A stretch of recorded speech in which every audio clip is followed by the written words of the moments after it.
The Untold Truth of the Black Family, the Moynihan Report. In 1965, a 78-page document titled The Negro Family, The Case for National Action, now famously known as the Moynihan Report, was released by the U.S. Department of Labor. Its author, Daniel Patrick Moynihan, warned of a tangle of pathology within the black community, specifically pointing to the rise of female-headed households as a threat to progress.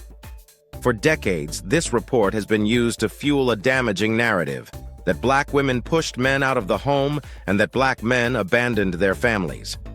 But when we look closer at the data and the historical policies of that era, an untold truth emerges.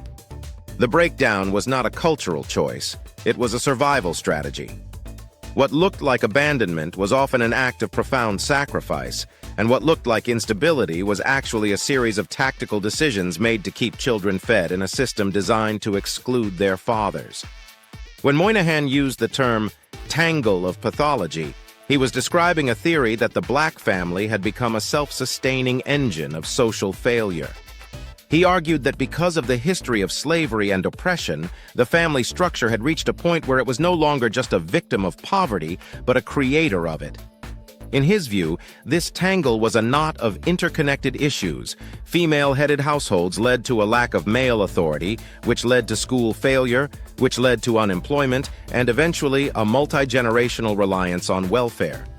He believed that even if the government provided jobs, this tangle was so deeply entrenched that the community could not recover without a total reconstruction of its family life from the outside. But the untold truth we are exploring today challenges that definition. We are looking at how that tangle was not an internal social failure, but an external web of laws and economic traps that left families with no other choice but to adapt in the ways they did. To understand the missing men, we must first understand the missing jobs. The Moynihan Report itself admits that the fabric of conventional social relationships has all but disintegrated for the urban poor because of economic exclusion. By the mid-1960s, the industrial engines of America, the mills and factories, were beginning to shudder. For the black man, who was often last hired and first fired, this was a death knell for the traditional provider role. The report notes that by 1960, roughly 21% of black women were living with absent husbands. But here is the nuance the narrative often misses.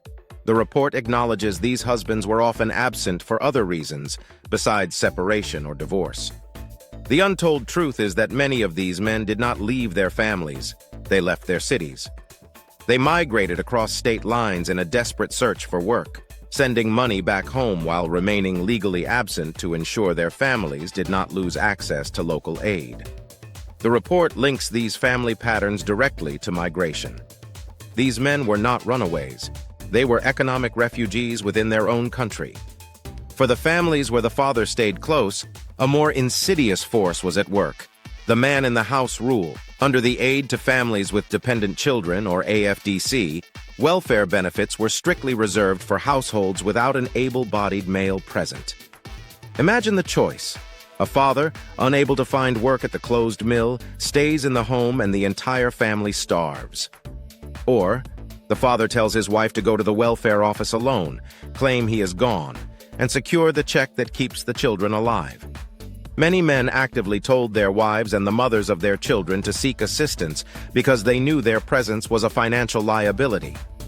This led to a culture of hiding the father. Men lived in shadows, slipping into their own homes at night, hiding in closets during surprise midnight raids by social workers who were sent to verify that no man was present. The Moynihan Report highlights the startling increase in welfare dependency. However, it fails to emphasize that the system mandated that dependency by making the father's presence a punishable offense. The government did attempt to intervene through work training programs. The Manpower Development and Training Act of 1962 and the Job Corps were framed as the solution. For black men who already had a solid educational foundation, these programs worked. They gained the skills to enter the burgeoning technical sectors. However, for the many men who had been failed by segregated and underfunded school systems, men with little to no education, these programs were a mirage. The report's evaluations showed that many unemployed fathers lacked the sufficient background in basic education to even qualify for vocational training. It was not until late 1963 that amendments were made to include literacy and basic math. For years, a massive segment of black fathers was stuck, too uneducated for the training programs, too able-bodied for welfare, and too present for their families to receive housing. The system did not give them a path, it gave them a dead end. Perhaps the most heart-wrenching and long-term effect of these policies occurred within public housing. Even after the broader welfare man in the house rules were changed, public housing authorities maintained rigid standards for who could reside in a subsidized unit. This created a destructive cycle that persists in the memory of many communities, the 18-year-old sacrifice. If a mother was in public housing and her son reached adulthood, his presence as an unemployed adult male could put her entire family at risk of eviction.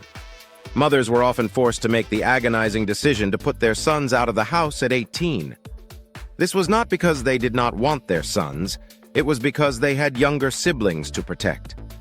They could not risk the roof over their heads for a son the system now viewed as a squatter. This policy did not just push out husbands, it fractured the bond between mothers and their adult sons, creating a culture of early displacement that was dictated by the fine print of a housing lease, not a lack of family values. So in many cases, they hid their sons the same way they hid their husbands. The Moynihan Report concluded that the Negro family was in a state of complete breakdown. But history shows us something different. It shows us a people who were targeted by policies that used their very survival as a weapon against them. The truth is that black men did not abandon their homes. They were often forced out by a government that made their absence the only way for their children to eat. Black women did not push men away. They carried the weight of a system that penalized them for having a partner.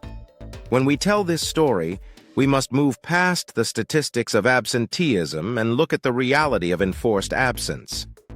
The black family did not fail. It survived one of the most sophisticated social engineering experiments in American history. It is time we tell the truth about that survival and the hardships that they still face today as a people. Thank you for watching. If you would like to see more videos like this, or would like other topics to be covered, please leave a comment, like, share, and subscribe.